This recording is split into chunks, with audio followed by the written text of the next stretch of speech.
Big though. Is we're ready? You get started here. Now consider we can start now. Good evening, everyone, and welcome to the first August meeting of the Auburn City Council. And we're officially called to order and ask if there are any agenda item changes. Otherwise, we will approve the agenda. I would move to approve the agenda if there are no changes. Okay, Greg, is there a second? Second. I'll go with Mark, I think, first. Moved and seconded to approve the agenda as presented. Should we vote on that? All in favor of that motion, please say aye. Aye. Opposed? Motion carries. Thank you for the aye from the audience. All right. The minutes need to reflect that, but thank you from the audience. We're to the communications part of the meeting now. If you wish to address the City Council on any item on today's agenda, you can do that when the agenda item comes up. Otherwise, if you want to address the City Council on any other item, you can do that at this time, coming up to the mic, and you get 5 minutes. Introduce yourself, and I think we got our first contestant. You do. I'm going to make it quick so I can get out of Fine. here. So, hello, council. Everyone says that. I know, right? Hello, council members and city leaders. I'm here to represent the CDG as the executive director. I had sent you an informal invitation to our Main Street America accreditation meeting, which is happening on September 11th. And I wanted to follow up with a formal invitation. It is a participation and attendance is really encouraged by all entities that are involved, so city leaders, city council members, as well as our board of directors and volunteers and community business owners. So I also wanted to take this opportunity to say thank you for the last fiscal year, 25. I recognized 1 year as the director on July 15th, which fittingly was 2 days after Heritage Days, my first Heritage Days. So if you attended Heritage Days, I hope you've had a great time. And I appreciate all the support I've received through the CDG this last year. It's been a tremendous year of growth, I think, for the organization and definitely for myself.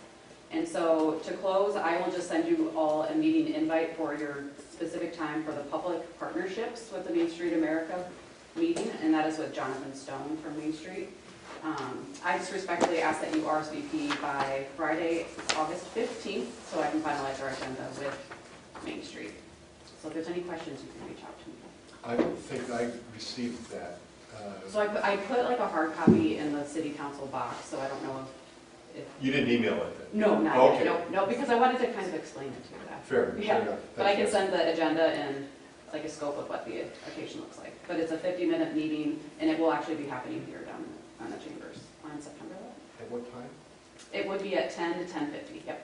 Okay. And so I'll send that information over along with the invitation and spell it out clearly too. And if you have any questions regarding anything, just let me know, or want to discuss anything before then. You know where to find me. And all the activities are 1 day. Yep. All the interviews. Yep. Okay. Correct. Okay. That's all I have. Thank you. Thank you, Jess. Thanks, Thank Jeff. you. Anybody else here from the public here to address council? Open comment section. Otherwise, we'll move to consent agenda. We've got one item, that's approval of the last city council minutes. Move approval of the consent agenda as presented. Thank you, Paul. Second? Second? Thanks, Stephanie. Moved and seconded by Paul and Stephanie to approve the consent agenda of the minutes. And if there are no issues there, if we're all ready to vote on that, all in favor of the motion, please say aye. Aye. And opposed? Motion carries. Moving on to ordinance 616-2025A, a third reading. Sewer service charges and Mount Vernon Municipal Code. Like we saw from staff. Nothing additional. And I would move to approve ordinance 6-16-2025A, amending chapter 9902 sewer service charges, approving third and final reading. Is there a second? Second. Craig and Mark. Moved and seconded to move forward with the third reading of 616-2025A. And if there are no other comments or questions to staff, that is a roll call vote. Marcia? Turler? Yes. West? Yes. Eagle? Yes. Andreessen? Yes. That ordinance passes.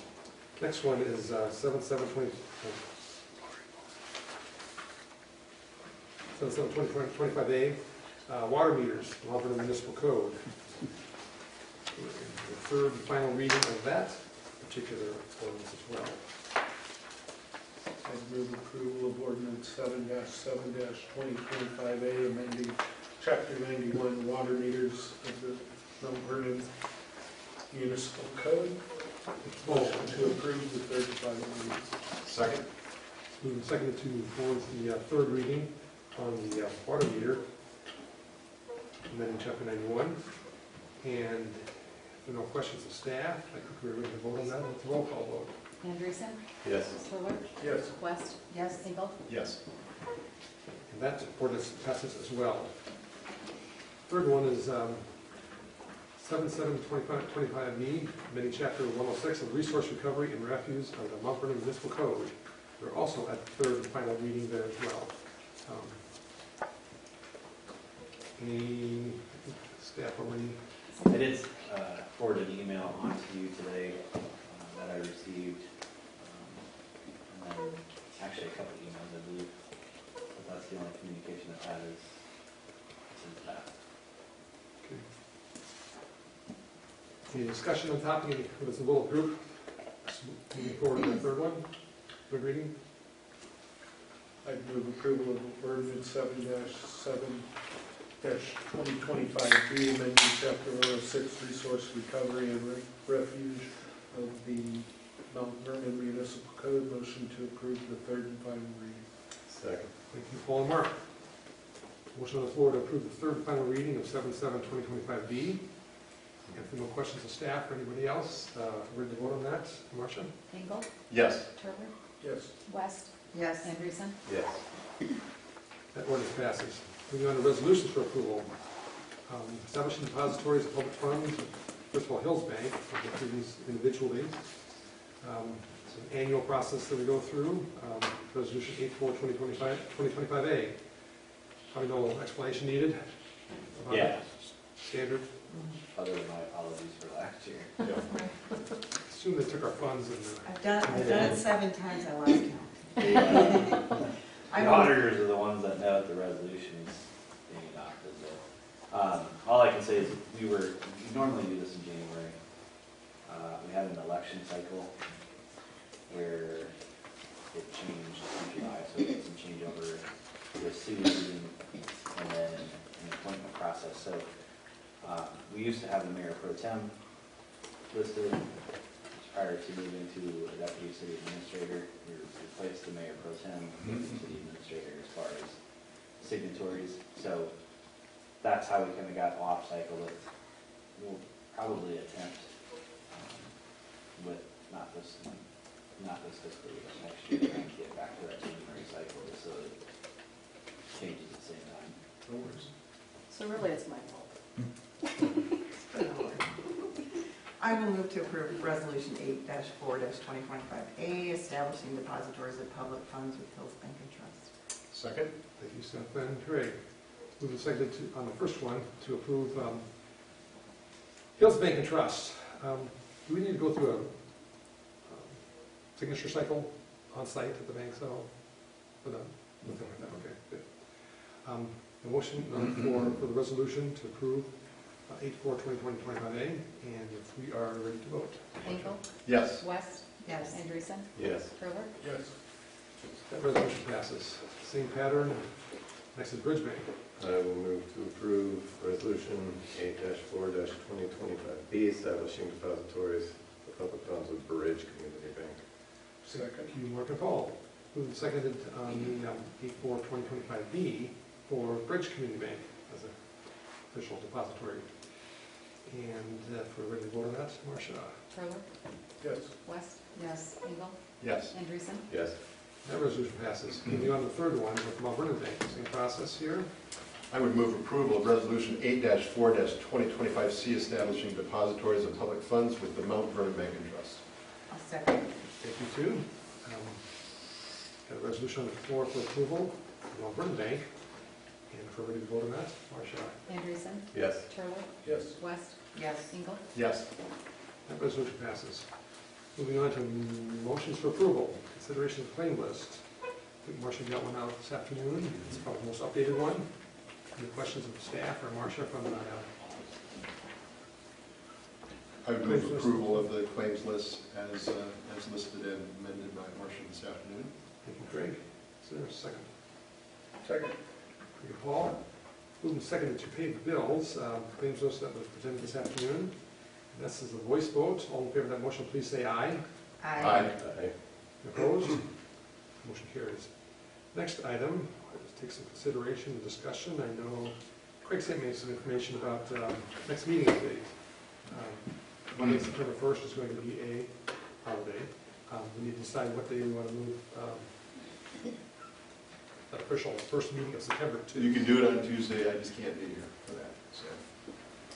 Scott did not weigh in, but Either day works for me. Tuesday or Wednesday. Either day works for me.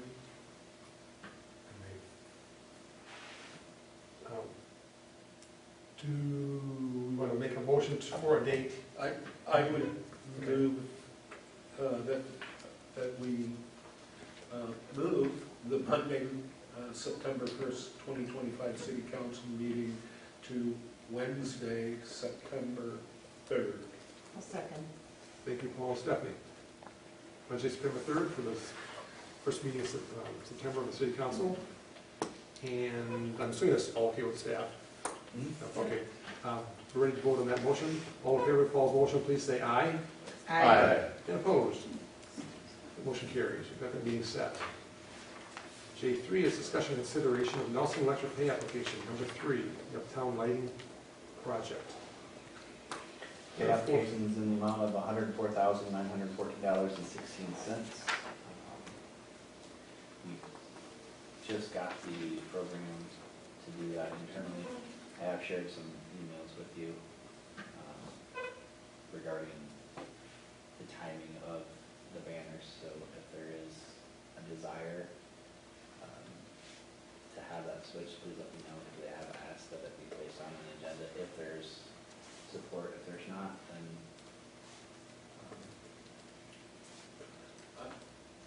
I would like there to be education that these are not neon lights. Second that.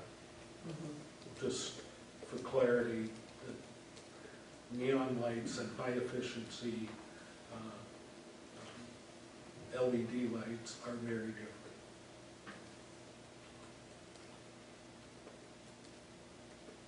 I would move approval of the Nelson Electric pay application number 3 for the Uptown Lighting Project. Thank I'll you, second that. Paul and Stephanie. The application number 3 on the Nelson Electric pay application process. Are there more coming, or is that the last one? I know there'll be another one. There's going to be a possible change order to from the event cycle in the location potentially of 220 outlets. Some additional 220 outlets. We're still waiting on 2 poles. So there's 2 heads, okay. I'm glad to hear there's going to be additional ones. No one can have two. keeping in mind that during this process for the next 10 years, Lion covers those expenses. So speaking of education, I just need people to understand that when something like that happens, it's not the city that is covering the cost, it's Alliant Energy. We had a really good rollout of plugging along Main Street when we were doing Heritage Days was the first event, but we did notice that we had some gaps that we need to try and fill. So that made there was going to be about $26,000 to run another line and put 220 volts down some of those poles. That'll be on us. Yes, that will be on us. It's a big year on 220 available. Yeah, it has nothing to do with the lights themselves, and Yeah, everything to do with convenience for us, so. That's great. Okay. And we have a motion on the floor. Do we have a motion on that, Marjorie? And second. And second, okay. I think if we're ready to vote on that, if there's nobody, no other questions, all in favor of the motion on the application number 3, please say aye. Aye. And opposed? Motion carries. Next item is Baker Group, maintenance contract on LBC.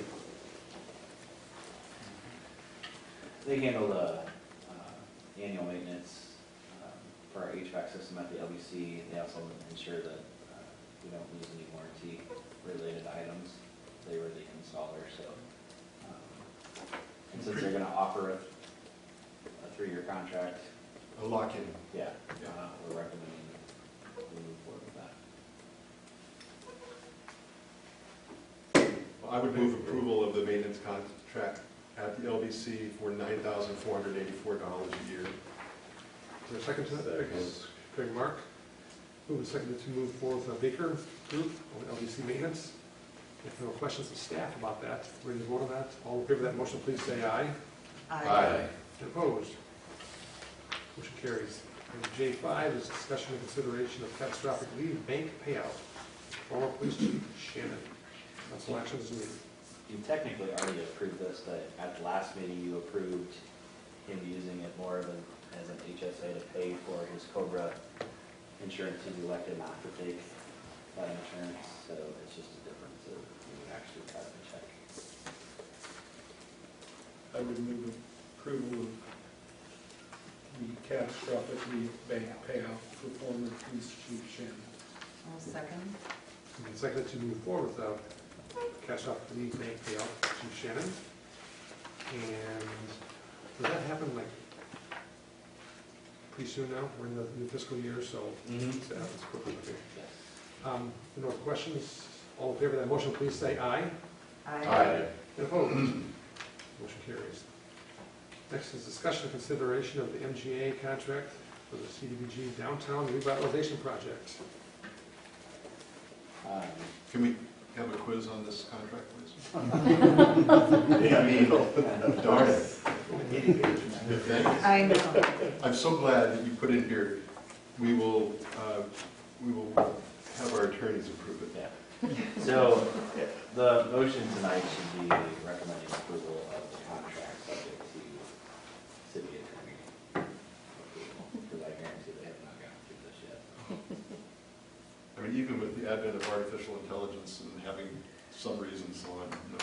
So normally the AIU contracts they cut out a lot of this stuff, but because CDBG is a federal program, they can't. Yeah.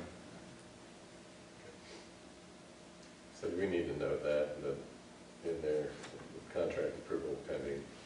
Yes, just your motion would be pending city attorney approval. Yes. Where's our relationship with ECOG on this point? They will administer, and so we pay them a minor fee. I think it's less than $2,000 to administer the program. So this will be step one, going through and identifying the buildings, the work, and then they would continue through that. There would be a new contract with ECOG to administer the grant once they move into phase 2, which would be the actual contracting work.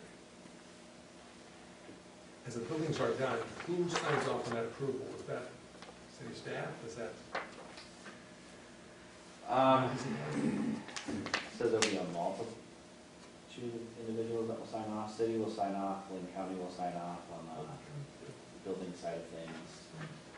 EasyCog will sign off, MGA will sign off, because everybody will have to certify back to CDBG that it was done according to the plan. And the other part that EasyCog will maintain for us is, remember, if they decide to move forward with this program, they cannot do any of the work until it's approved and bid properly, and then they have to maintain that for 2 years. So there's a process to manage, but Joe Jennison will help on our end, but Congress Lewis from EasyCog will kind of be the watchdog for us on that.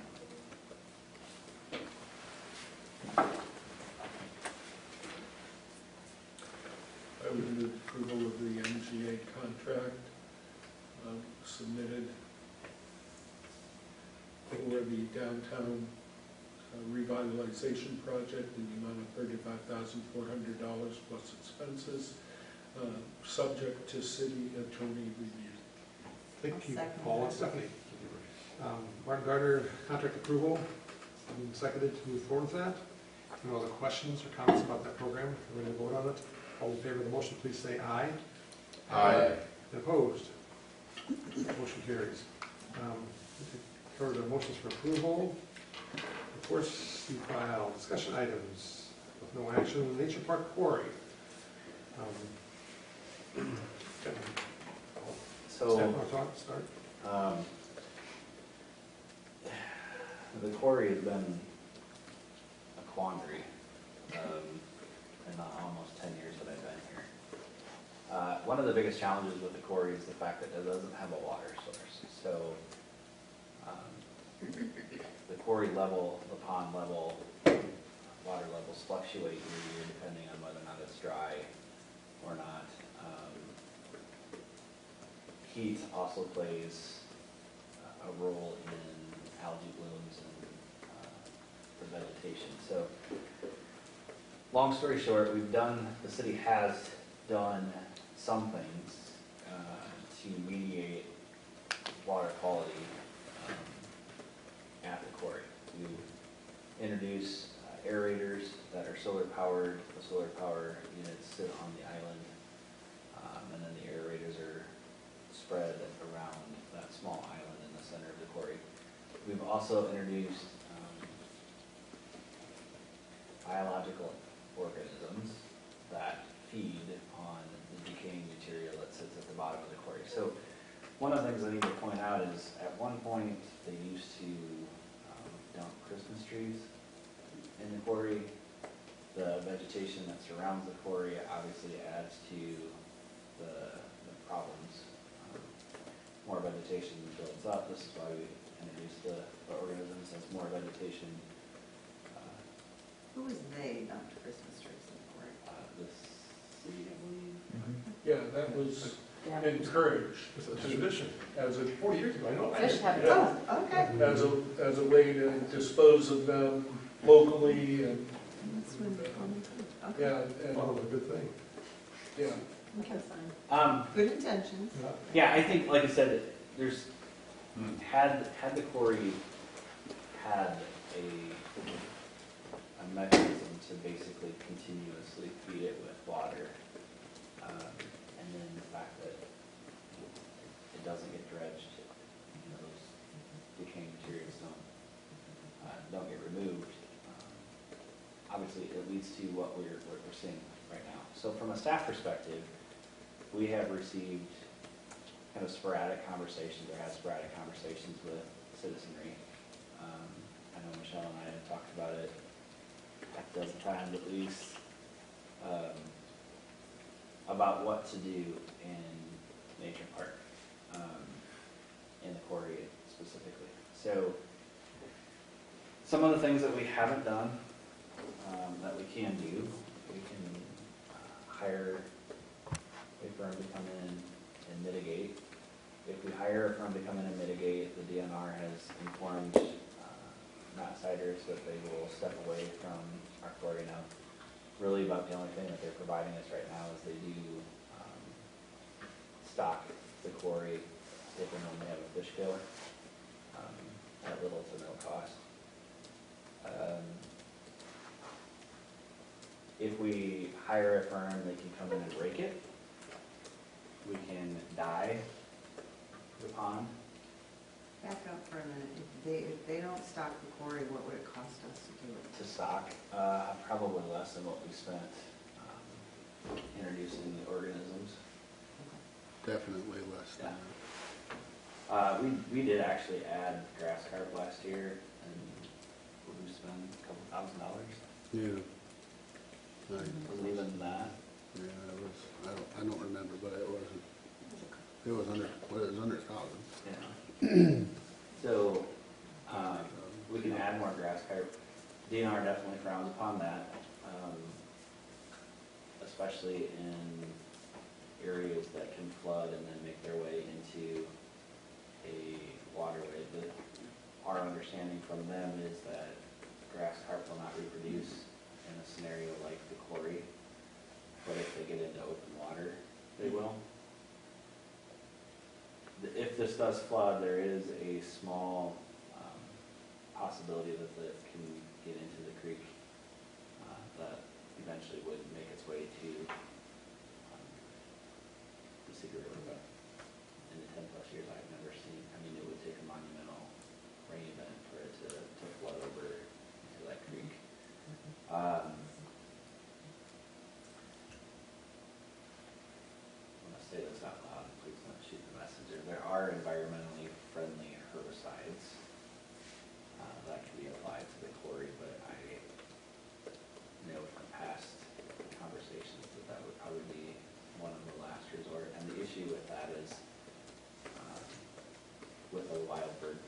population that comes and goes, that would be another expense that we would likely have yearly or every other year. So it's, from a staff perspective, the quarry doesn't generate any revenue. So the question is, how much money do you want to expend at the expense of other parks to create a more usable space around the quarry? I'm gonna stop there. The only other thing that I could say is I do know that ISU Extension does work with communities on ponds, and we could reach out to them and ask them to come in and review and make recommendations. But I know there are other people that are probably here that would like to speak on this as well. But that's really about it. We've spent close to $100 grand in the last 10 years. We take a couple steps forward and then a couple steps back. I don't think we've made any progress as far as outside of, we do know that the vegetation has been at least eaten somewhat, but again, you can see it. Anybody that has been out there this year. I was out there this morning. Yes. Not good shape. It's hard to, you're not asking for a decision right now, obviously, on this. We're just having a discussion. I would need to know what these solutions, rake it, diet, add more grass carp and or herbicides or ISU extension, what does that cost? I mean, is that, in Matt and Mark Andreessen and others spent a lot of time going through all of our parks, doing an evaluation, and there is a ton of work that needs to happen in our parks. Not just obviously Nature Park. And so to prioritize, I would need to know a little bit, is this $50,000? Is it $25,000? Is it $5,000? And you know, what's going to be sacrificed? At Elliott, we need bathrooms, we need drinking fountains. These are used by hundreds of kids, that kind of thing. So, You know, one of the cheapest options, because you're just buying the dye, is to dye the quarry, but it looks extremely fake. I mean, it does tend to kill the sunlight off, at least to the bottom vegetation, and is quite successful, but it does have a rather interesting appearance to it.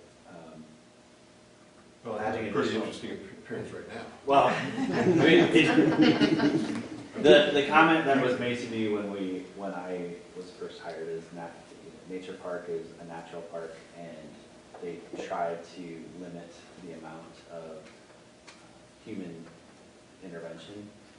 Derecho changed some of that. We removed trees.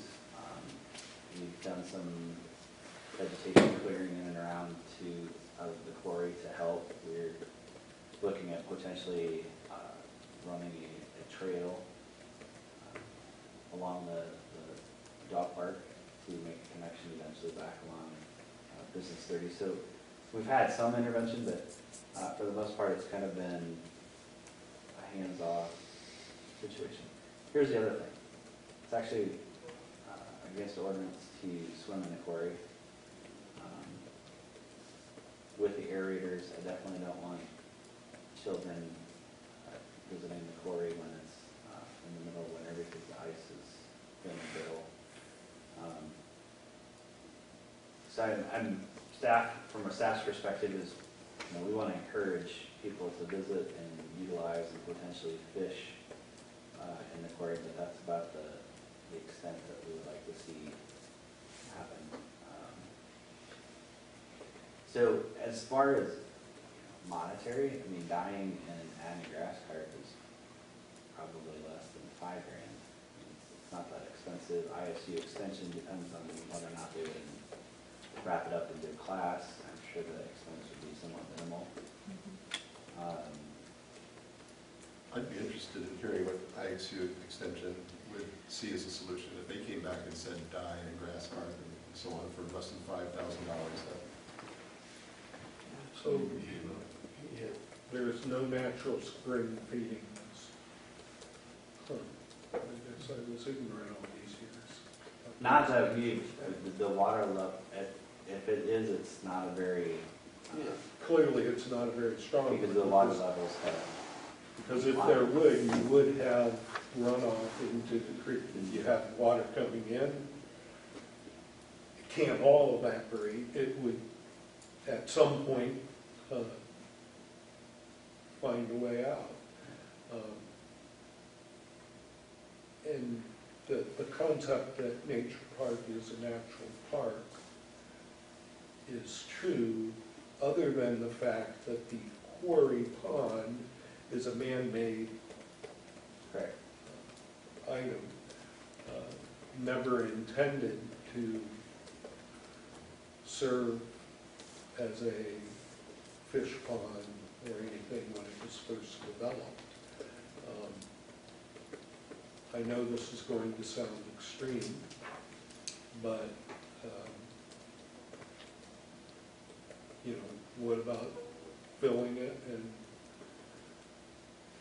covering it with topsoil and having prairie grasses grow? Just thinking out loud. Something to talk to the extension about.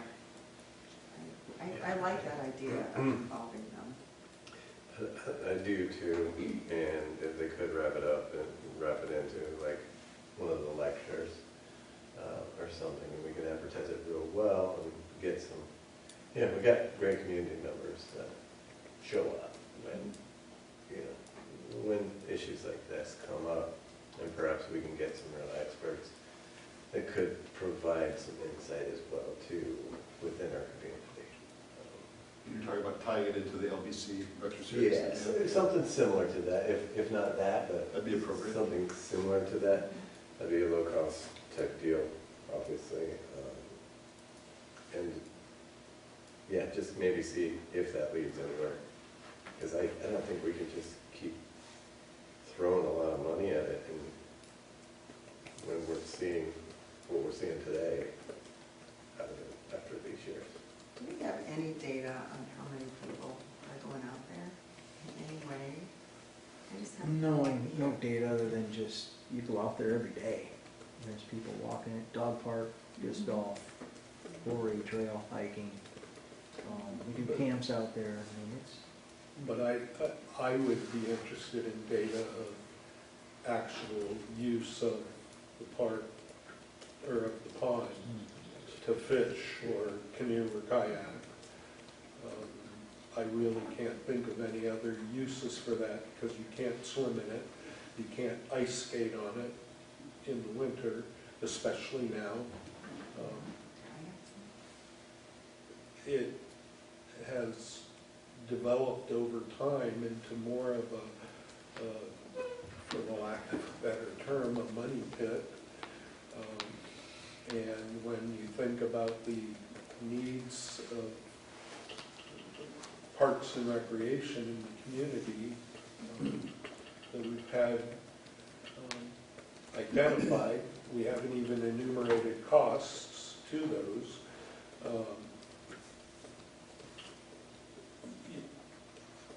I really question the value versus doing something different. I hear you. I think there's a lot of people that I hear from that value the fact that it's a water feature, I guess we'll call it that. Nature, calming, rest place, all those things that people are interested in going out there and doing. Okay? It has changed dramatically in the 15 years that I've been here. Yeah. As far as the number of use, the amount of use has dwindled, probably due to the quality of water. So, the other thought is it appropriate that we're mitigating the natural course of what that pond does? Well, the complaints were, We're doing human intervention to make it something that it isn't really Meant to be. supposed to be. So the complaints that we're getting now are a result of decades of hands-off. Of what? Is a result of the hands-off approach for decades. And keep in mind that no matter what we do, it's not gonna be an immediate change. Oh, yeah. It's, I mean, short of going in there and physically taking that stuff out of there. Yeah. It's kind of a big pickle really, but, we've made steps to improve that if in fact everybody wants to keep that a waterway. Right, but, I mean,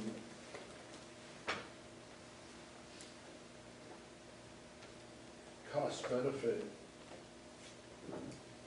you know, to me it would be very different if we were talking about a spring-fed pond that had, you know, a discharge naturally that, you know, when it rained heavily, we would have water levels going up a bit, and you'd have more discharge. When it didn't rain as much, you'd not have the higher levels, but you still have water flowing. I mean, in essence, that's one of the core issues with this body of water is there is no natural water flow. We don't have water flowing in from storm sewers, or anything like that. And it's an unnatural body of water that was created by people digging out rocks to build our buildings. Yeah, I think the city's been intervening, obviously, as soon as they started stocking the pond, and the DNR saw it as a viable source at some point because they were stocking the pond. That's also one of the challenges we have because people don't species there, so we've got pictures of some kids catching a muskie there. We never stocked a muskie there, so a muskie got dumped there. Now, when talking to the DNR, they're like, leave it, because it actually eats all of the goldfish that have been dumped in the pond. So it's kind of a catch-22. Here's what I would say. It is, I don't want to say that it's not somehow spring-fed, but I would highly doubt that it is based upon water temps and other things. Well, and the fact that there's really Yeah. no evident flow. No. Don't you think that ISU extension could help solve that? That's why I was Yeah, wondering. Question? I mean, you're going to treat this much like a man-made farm pond. And again, just know that it will probably look less natural than what the rest of Nature Park is at least intended to be. It may take some financial investment from the city. Michelle, we've gone back and forth in the last month or so about this process. Do you have any comments about it one way or the other? No, I think it's just interesting to me as you know, the pictures that I shared. In October, it was gorgeous last fall. The aerators were working. And I feel like something happened this spring. I don't know if there was an urban bridge or something that maybe disrupted things. I honestly don't know. But we now know what it looks like today. And it's just alarming. And one of the great things that I enjoy about living here is the proximity to Nature Park and seeing kids with their fishing poles, their, tackle boxes, going down to fish, seeing people with kayaks and canoes, and, that in the shape it's in now, that's not possible. I know in the Master Parks Plan that was in 2016, I think, they talk about Nature Park being the largest open space and very unique because of the Ford Pond. So I think somebody just said a little bit ago, it's kind of like a man-made pond. There's ways to maintain that. There is something to be said about kids living in town who have the ability to just walk Yeah. to go fishing like Yeah. that. And I would like to say, so the bridge is only put in place to get a second set of aerators, and we're doing some clearing on the item in order to get the solar panels functioning. So most of that material was removed. I think it was probably,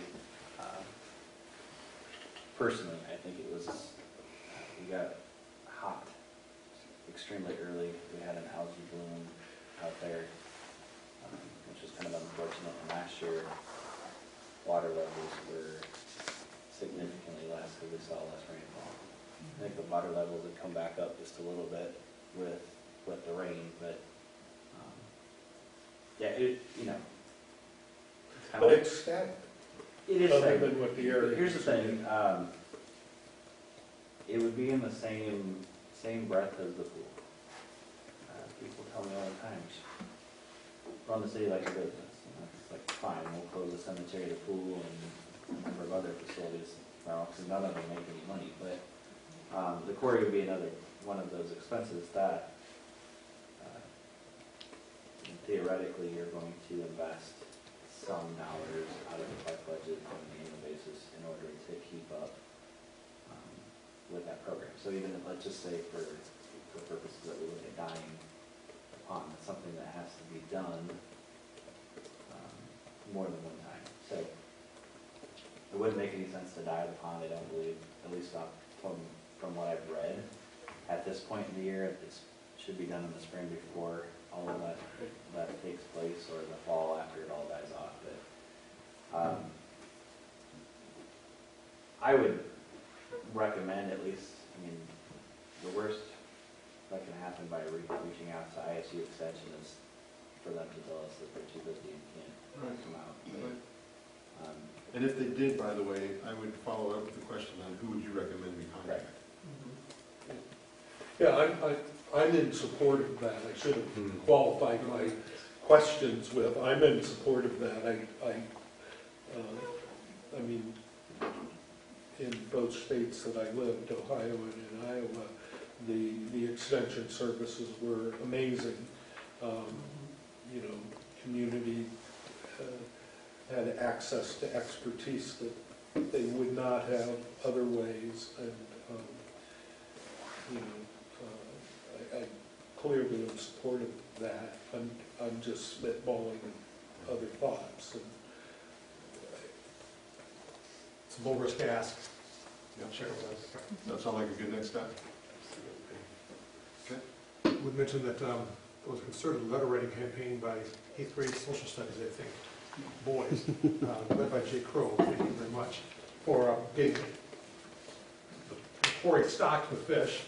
And I will tell you that I've had citizens chew me out about how you get rid of noxious weeds in Nature Park, and then on the other hand, say, don't be taken out of the vegetation. This is supposed to be a nature park. It's supposed to be as nature is. So, and both parties vehement about this is the right way to do it. Get rid of these weeds, let it be. So, I know the right answer there. yeah, I think the reason for bringing this up as a discussion item, if we do introduce dye or something that doesn't necessarily look natural, please keep in mind that you're going to receive phone calls. Got it. Just a little bit on my own experience. We built a pond at our house, and initially we had a lot of algae. I tried copper sulfate, which can starve the oxygen out of the water. If you treat too much, it'll kill the fish. It's a real pain in the rear. And we started using dye and introduced more grass carp to our pond, and we have yet to have algae since then. It's been along for 20 years. Does it look like a false pond? It kind of has a bluish green tint to the water, but we swim in it, we eat the fish out of it. I mean, It looks funny for like a month. Yeah. There's different dye colors. Yeah. Sure. There's not just like one blue or one turquoise. There's like midnight blue. And, like there's multiple Yeah. avenues Yeah, with that. it's, And it really looks funny for a month, and then after you get used to it, like, you don't even notice it. I think it's pretty. And it's only a couple times a year application. It's green flag. Yeah, I mean, my ignorance on this is Same. profound, so I I need to have be a lot to educated. learn. Yeah, this is, Great. And I'm not saying that's the cure-all either, but I think it would impact greatly. I think it would. Running out of Corp fry. But I also think that the extension office would probably point us in the right direction and tell us whether or not that's a better idea. or not. I think the action, I'm going to take on this, even though it says no actions, but maybe reach out to our state. Yeah, you'll have to take, if there's some sort of contract or something like that, you'll have to take action on Right, that. right, where's that? Mhm. Okay. Thank you. Seek out some information.